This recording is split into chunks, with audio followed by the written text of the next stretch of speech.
Assalamualaikum warahmatullahi wabarakatuh.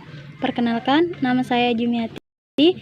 Saya dari Universitas Islam Ogaran Komringlir, program studi Pendidikan Bahasa Indonesia. Baiklah, hari ini kita akan belajar mengenai fungsi kalimat.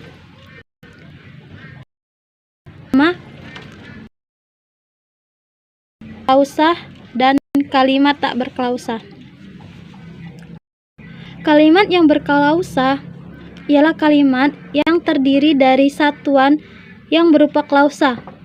Dalam tulisan ini, klausa dijelaskan sebagai satuan gramatik yang terdiri dari subjek dan predikat disertai objek, pelengkap dan keterangan atau tidak.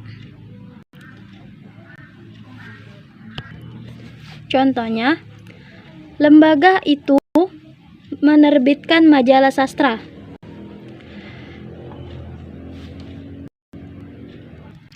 Yang terdiri dari subjek ialah lembaga itu, predikat ialah menerbitkan, dan objeknya ialah majalah sastra.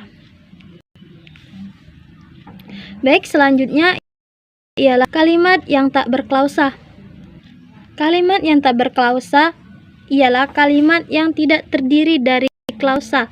Misalnya, astaga, selamat malam, selamat belajar. Yang selanjutnya yaitu kalimat berita, kalimat tanya, dan kalimat suruh. Yang pertama, kalimat berita.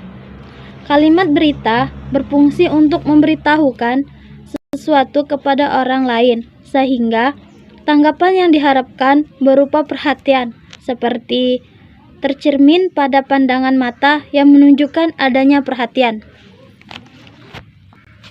Contohnya, menuntut ilmu sosial konflik dapat terjadi karena penemuan-penemuan baru.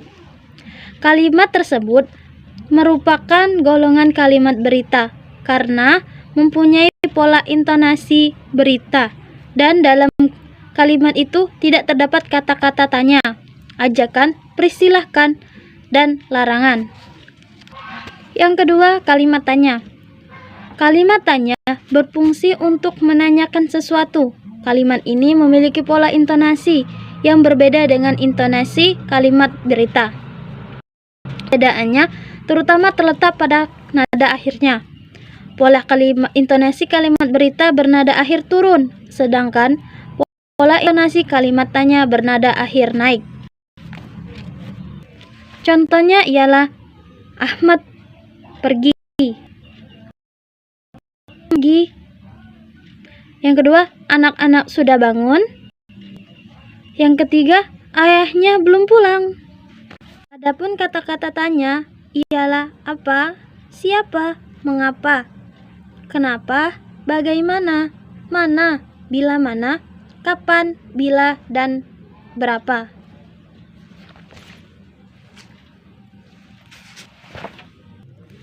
Yang pertama, apa?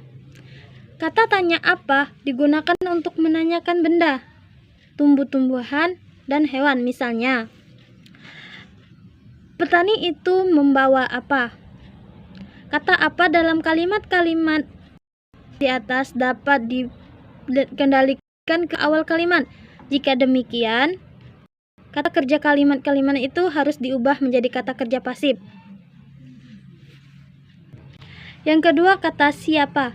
Kata siapa digunakan untuk menanyakan Tuhan, malaikat, dan manusia. Misalnya, nama anak itu siapa? Yang ketiga, kalimat suruh. Berdasarkan fungsi dalam hubungan situasi, kalimat suruh merupakan tanggapan yang berupa tindakan dari orang yang diajak berbicara. Berdasarkan strukturnya, kalimat suruh dapat digolongkan. Yang pertama, kalimat suruh yang sebenarnya. Yang kedua, kalimat suruh persilahkan. Yang ketiga, kalimat suruh ajak dan yang keempat kalimat larangan. Yang selanjutnya yaitu mengenai kalimat luas dan kalimat sederhana. Terdiri dari satu klausa. Di sini kalimat nah, sedangkan kalimat yang terdiri dari klausa dan lebih disebut kalimat luas. Contoh dari kalimat sederhana. Pada kesempatan angkatan muda kita mengambil alih kantor tersebut dari tangan Jepang. Dan contoh dari kalimat luas, ia mengakui bahwa ia jatuh cinta kepadaku. Yang selanjutnya yaitu hubungan makna antara klausa yang satu dengan klausa lainnya dalam kalimat luas. Yang pertama yaitu hubungan makna penjumlahan. Dari contoh berikut, setiap pagi Ali menyapu dan mengepel lantai. Dari kalimat tersebut bahwa setiap pagi Ali melakukan dua pekerjaan, yaitu pekerjaan menyapu lantai dan mengepel lantai. Yang kedua, hubungan makna perurutan. Yang masuk dengan hubungan makna perurutan ialah hubungan makna yang menyatakan bahwa peristiwa, keadaan atau perbuatan yang dinyatakan dalam klausa itu berturut-turut terjadi atau dilakukan. Contohnya, ia mengunci sepedanya lalu masuk ke sebuah toko.